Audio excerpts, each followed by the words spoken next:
Let's kick off with business and immigration law updates. This will be illustrated here by Chief Attorney at Immigration Law, Mr. Ramesh Khurana of the Khurana Law Firm, located in Gaithersburg, Maryland. To question Attorney Khurana on abandonment of green cards is our attorney from Boyd's, Maryland, Mr. Kenneth Haber. Let's have a look. Welcome. My name's Ken Haber.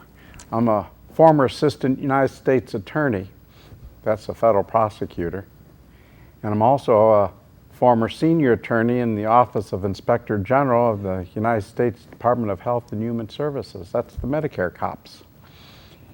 With me today in the studio audience is Ramesh Khurana. Welcome, Ramesh. Thank you, Ken. Ramesh is a world-renowned attorney. I say world-renowned attorney because he represents people across the world in the matter of immigration matters. And he's an excellent attorney, I know, because I've even used his services getting my wife her green card and her citizenship, and I wouldn't turn her over to anyone that I didn't have extreme confidence in. And he's here to give you today, on the Capitol Forum, his information, his advice concerning the issue of long absences from the United States by green card holders. Ramesh, welcome again. Thank you, Ken, and I appreciate your generous introduction. Really appreciate it. It comes from my heart, you know that. I know that. I know that. Ramesh, what would be considered a long absence from the United States by a green card holder, and what are the implications in that? Excellent questions, especially who are green card holders, or they are sons and daughters or spouses of green card holders. You should know the answer to this question. Now, what is considered long absence from the United States for green card holders? I had mentioned in one of my sessions earlier on this channel that if your intent changes, even for a day, once you decide, I don't want to stay here in the United States. I want to stay in the United States. I know. It may happen sometimes. Let us say a father who grew up in India, he lived there for 50, 60 years, and because he wants to stay with his children, he has moved to the United States, but his heart always remains in his home country. Understandable. Believe me. So, if he thinks that he is not comfortable here, he is at home, children are gone for work, and he is sitting by himself at home. So, he thinks that probably he should go back and talk to his friends in India, or he should be spending some time with his extended family members. If he thinks for a minute that I want to go back, your intent changes, and because it is all linked to your intent. And that causes the problem here. Now, as part of that process, you decide to go back to your home country and stay there for 8 months, 9 months, depending upon your situation. Believe me, if that is the kind of situation and you are returning to the United States along with a return air ticket, and you show to the officer that I am planning to go back in 1 week, that shows your change of intent. That means you are no longer interested to have United States as your permanent residence, and you are creating a problem for yourself at the port of entry, because if that officer comes to the conclusion that you should not be holding this green card because this is not what you want, he can ask you to take the next flight and go back if you decide to withdraw your application for admission to the United States, or he can even issue you a notice to appear before the immigration judge, and your lawyer will keep on defending you before the immigration judge to prove that you have very strong ties to the United States and you wanted to stay here all along. That becomes a very difficult situation, Ken. I would certainly imagine that, and people would have ambivalence in terms of wanting to be both places because they have family here and they've got family in India, and it would be a natural thing for a parent to want to see their children in both venues. You got it. What happens if a person comes to the United States after staying in his home country for, say, 18 months because he really liked the grandkids running all over him and playing with them, and he thought, gee whiz, this might be the last time because I'm 85 years old and who knows what's going to happen tomorrow. Yes. Now there are several issues here. Now first of all, in your question, the person has stayed on his green card for 18 months, and I will assume that he never applied for the re-entry permit. Now let me explain to the audience, if you are really intending to stay over a period of long time, or at least I would say beyond 1 year, it would be better if you apply for the re-entry permit, so that you are letting the immigration authorities know that I have got something to do in my home country and I will be absent for 12 months or 18 months, and you can be given at any point of time re-entry permit up to 24 months. So you should do that. In the fact pattern, as you have explained to me, I assume that that person didn't apply for the re-entry permit and he had just overstayed. He didn't have a good immigration attorney like you. Thank you so much. So in that kind of situation, he has basically abandoned his green card. I do not want that person who has overstayed up to 18 months to take the flight and come to the United States. He is going to have problems. What would you recommend? Yeah, I would recommend that while he is in India, he should apply for the returning resident status. There is a provision. Under this returning resident status application, this is also called SB1. So he will have to prepare one application and file it. The application is DS 117, and he should file it with the local consulate or embassy of the jurisdiction of that person, and then he will be called for interview. It happens fairly quickly, interview takes place. And once he is interviewed, the consular officer is going to decide whether it was something beyond his control. Like in your fact pattern, if he just decided to play with the grandchildren in India and he was having a nice time, that is not something beyond his control.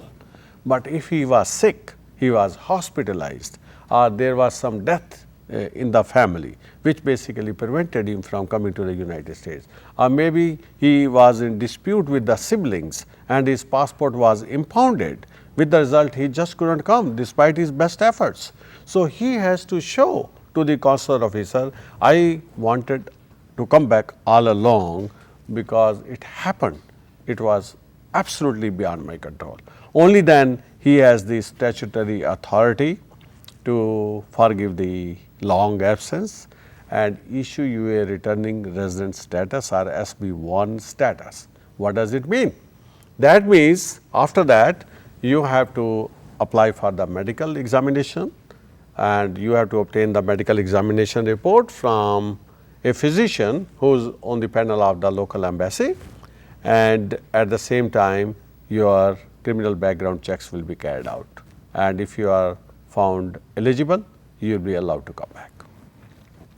That's really terrible. A person who's gone all through the trouble of getting a green card, and he wants to stay a little time with his grandkids, that under the scenario, he's 85, he doesn't know if he's ever going to be able to come back to see his grandkids again, and they treat him as if somehow, he's ISIS or something like that, and he's not. He's a normal, by this definition, normal human being, ought to be treated with the same compassion as any other human being, and not treated as some sort of terrorist. You are right, but that is the way regulations are made, and the officer doesn't have the statutory authority to permit that person to come in. Oh, it's a statutory matter. After having stayed for such a long time.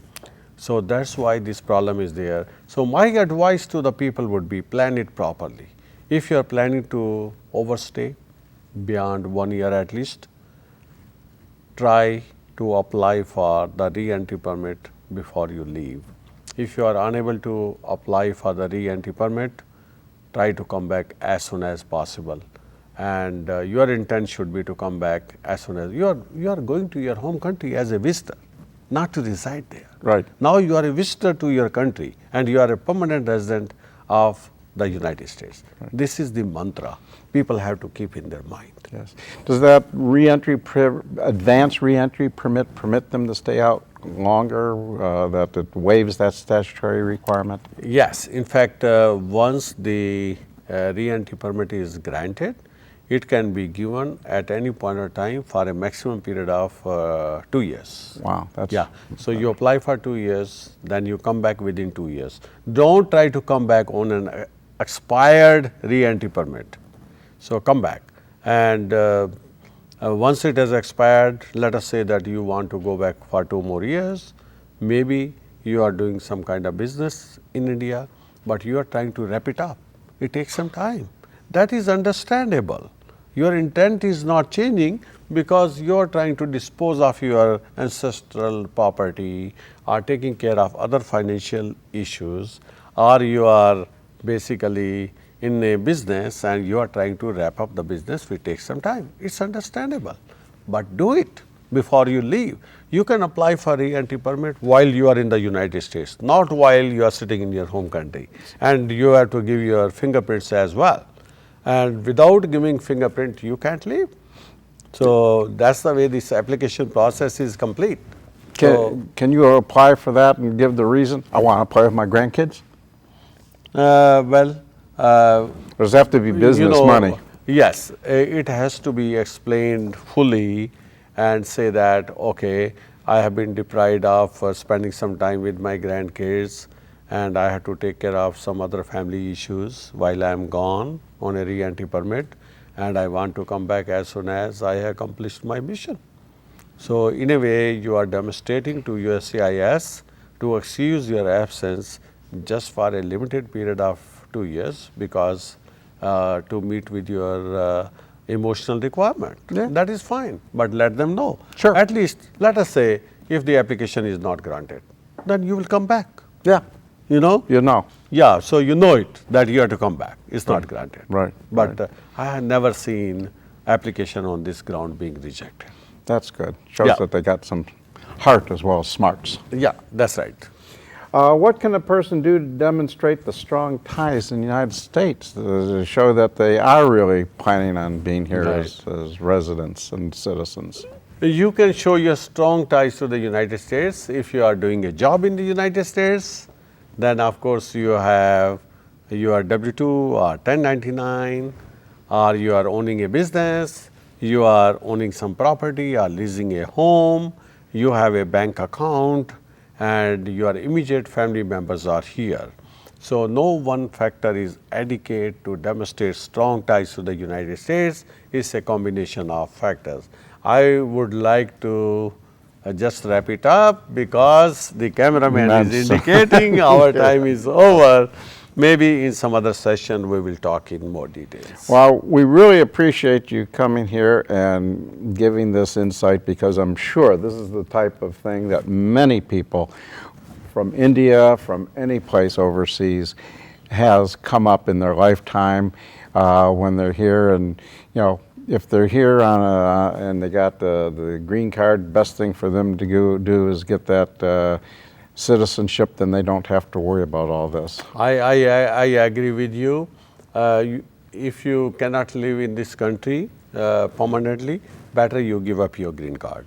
You don't need to keep your green card. You can apply for a visitor visa, especially if you are a national of India. You can be given a visitor visa for 10 years and just come and go. Thank you very much. Thank you. Appreciate.